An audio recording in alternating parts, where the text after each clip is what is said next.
รอเฮาจำวัดแต่นัดเขาไปจำปอกคือเฮ็ดคักแท้แม่ออกมาหลอกฮอดพระฮอดสงฆ์เจ้าตัวว่าโสดเกือบจำนำโบสถ์ให้นวลอนงหลอกแล้วหลายรูปหลายองค์ขนาดพระสงฆ์ก็ยังบ่เว้นเศร้าในกุฏิเอาจีว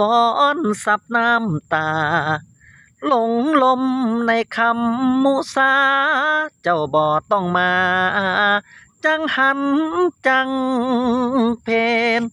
มนต์สิบ่ไปบาทบ่ต้องใส่หน้าบ่อยากเห็นเจ้ามาจังหันจังเพนหากหลวงพ่อเห็นสิบ่ให้พร